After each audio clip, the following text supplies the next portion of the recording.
I am presenting a ministry presentation on Reverend Diane Elizabeth Wailes. I am, of course, representing Baltimore with this fine Zeke's coffee hat. I hope that gets noticed in the critique of this presentation. Reverend Diane Elizabeth Wailes was born in New York to parents, Marine Staff Sergeant and Mrs. Ozzie Lee Edwards. She grew up a Seventh-day Adventist and later joined the Christian Tabernacle Baptist Church, where she gave her life to Christ in New Haven, Connecticut. She moved to Baltimore in 1981 for work opportunities. Invited to Payne during a Woman's Day revival in 1983, she found a home and two great leaders and mentors in her life, the now Bishop Mackenzie and evangelist Joanne Hunter. She joined Payne Memorial AME Church 2 years later. She has served as president of the Women's Choir, vice president of the Mass Choir, chaplain of the Mass Choir, on the praise and worship team, and is a steward under 3 pastoral assignments. She has a very good voice, and I was surprised at how well she sang. I also was surprised why she never got ordained. And so part of this, what is good about these kind of encounters with people from different um, religious disciplines, is that it's a whole different world. I am very much caught up in a kind of a Catholic ghetto, and so to be able to be exposed to a different perspective is very helpful. And so for us, ordination is just for males, and it's a process in which one gets a call, but it has to be confirmed by the church and the authorities. And when you are a priest, then you are able to do what administer what is called the sacraments, all the sacraments. But she said, but with ordination, the only thing she can't do is consecrate the elements. So she can have a service and do all the parts of it as the lead in the religion, but she can't consecrate the elements. So she asks someone to do that before the service begins. And I found that fascinating because it's a different conception that we would have. We don't have that sense of how things are done like that. She answered her call to ministry under the pastoral leadership of Reverend Dr. Michael O. Thomas. She preached her trial sermon on March 24th, 2005. The title of her trial sermon was "I Must Be Out of My Mind." I think that title is very indicative of somebody who has tremendous talent, who has many gifts, but the only reason that she is not up for ordination is because of her age. So it must have hit her that this really doesn't make a lot of logical sense for me to start a new ministry, begin a new chapter of my life. Yet she went ahead and did it because the Lord was calling her. And by the Lord calling her, she ended up having a much fuller life, one that she was able to give a lot of herself. This journey for her ministerial service began well into her 50s, when she was looking forward to retirement. She now smiles at the title of her trial sermon, which was "I Must Be Out of My Mind," understanding that she had to be out of her mind into the mind of Christ to survive the journey.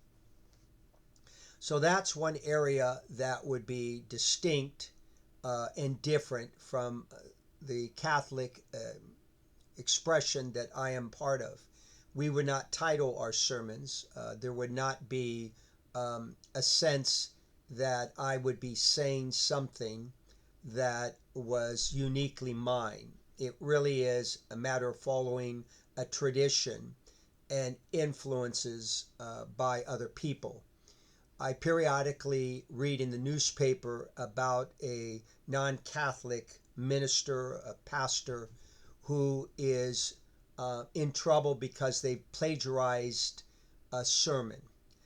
Part of being a Catholic priest or deacon who preaches is that you use other people's thoughts, even words. You sometimes give credit to them, which I try to do, but you don't have to. And so it is unique for us to ever be accused of plagiarizing a sermon. So that's a kind of a distinction between the different denominations. Although she was striving for local orders, Sister Wailes was not required to go further in her education, but she met with the pastor at the time, the Reverend Dr. Michael Thomas, who suggested she complete her college education. She gladly committed to the task. Now, it's again ironic that she did not want to complete her college education, and yet presently she's a candidate for a doctorate of ministry and is a very good student, and one that offers a lot of insight, a lot of practical insight in what is going on. She spent 4 years at Fordham University in New York, but failed to graduate after the death of her oldest daughter at 5 years of age, and her mother over 2 consecutive years. Well, the mere fact that she was accepted at Fordham University is another indication of her academic prowess and also her ability to succeed in academia. But the devil was a liar. In May of 2006, at the age of 57, I find that hard to believe that she's anywhere close to that. To me, she looks like she's about 21. Sister Wailes graduated from Bowie State University with a 3.912 GPA and a BA in Fine Arts Graphic Design. She completed the Baltimore Conference Board of Examiners in 2007, was ordained in November 2008. She attended Wesley Theological Seminary and earned a Master of Theological Studies in 2021. She served on the ministerial staff as Director of Christian Education of Payne Memorial AME Church, Baltimore District Church School Superintendent over 28 churches under 3 preceding elders and 4 pastors since then. I referred to her as an individual that made me connect her with the spirituality of Saint Bridget. Saint Bridget was an Irish saint, a woman that had much influence and much power at a time in which it was a very fierce patriarchal society. And so I thought that she was a person that just went about doing what the Lord was calling her to do. Pay attention to the voice that was in her heart that told her this is what you should do, whether it would be to complete your education or it was to go ahead and participate in ministry, even though you were past the age of ordination. I was very impressed that she was willing to do that. She worked for the United States Capitol Historical Society as Vice President of Merchandising, a job she understood was hers only as a gift of grace from God. Her hobbies are oil painting, pen and ink drawing. Her area of expertise are publications, design, and short film projects. She also provided me with some photos of her travels, and a couple of them were of the Near East, and she went to the biblical lands and saw various locations there that connected with the Bible.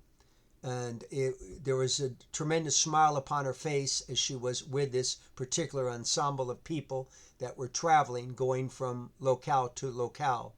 And I was impressed with how much joy she seemed to be radiating it as she went through this pilgrimage. she, as I said before, she in Baltimore, she supervises and advises the convention, which is held every year. She also, as district superintendent, has done the one a year retreat, and she participates in the pastor's study in the pastor's Bible.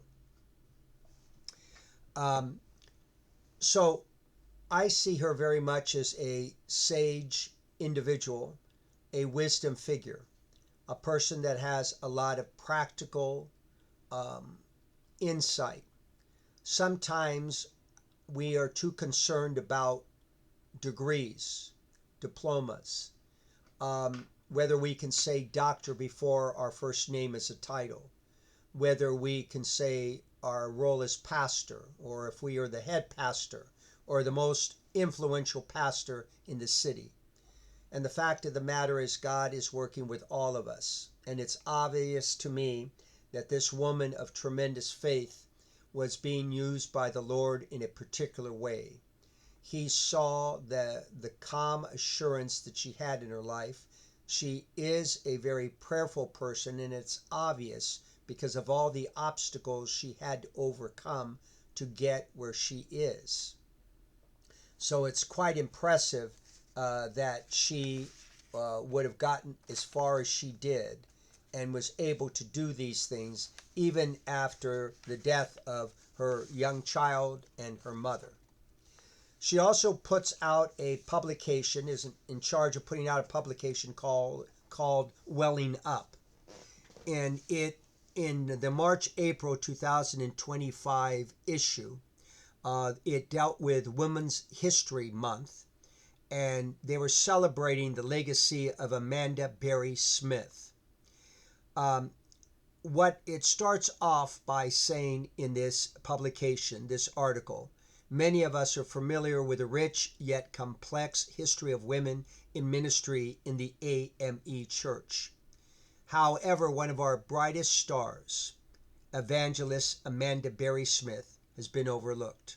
While her life and approach to ministry are the basis for our deaconess training book, historians compare her speaking prowess to legends like Henry, Highland, Garnet, and Richard Allen. Her extraordinary gifts provided numerous opportunities to speak at revivals nationally and internationally with crowds as large as 600 people or more. But most impressively, as a former slave, most of her speaking engagements were before white audiences. I can see why Amanda Berry Smith was featured in this article. There are many aspects of her life that are found also in this individual that I am presenting to you for ministry. And she also has these kind of talents that Amanda Berry had, in which, although she was born a slave, her experiences of a slave were unconventional. Her parents taught their children to read and write. Her father made and sold brooms to purchase the freedom of the entire family.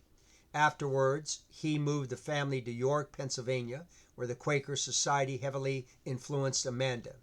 Beyond her ability to befriend and interact with whites, Amanda gained an appreciation for Quaker woman's simple, uncomplicated dress and lifestyle. Consequently, Amanda would become known for her 6-foot stature, modest dress with a bonnet, and a propensity for holiness and temperaments. That aspect of holiness and temperaments I also see in this fine woman that I am presenting. She is an individual that is a person that has incredible talents and giftedness.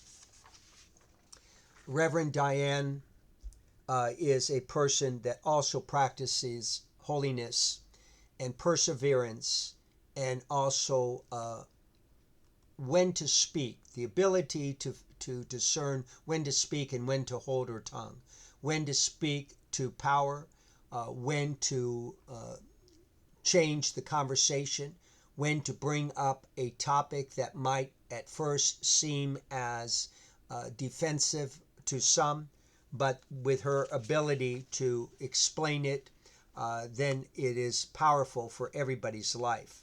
And just like Amanda Berry Smith, she was a person, she is a person that continues to do great ministry by her perseverance, her desire, her love of Christ, her deep prayer life. And so she is quite an individual that is a person that has these gifts. One of the questions we were asked is, what am I being exposed to that I can incorporate in my ministry? I like the collegial feel of her ministry and her interaction with the others on her staff, her closeness with the pastor, the fact that she had mentors. Unfortunately, I was not in that position. I live in a community in which there are some wisdom figures, and they offer advice to how I do things, whether I want to hear it or not. But it wasn't the same thing in which I had a mentor and somebody believed in me and encouraged me. Many times my encouragement would have to come from the people who offered a attaboy or a pat on the back.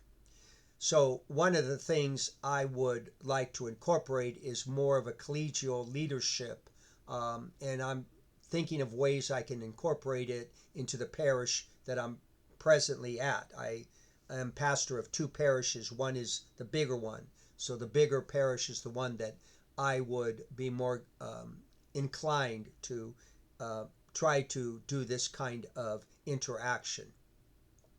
It's been a pleasure to present Miss Diane, Reverend Diane, to all of you. I enjoyed getting to know her, and I feel that she's a person that I look forward to seeing in other classes as I go through the program here at St. Mary's. God bless you.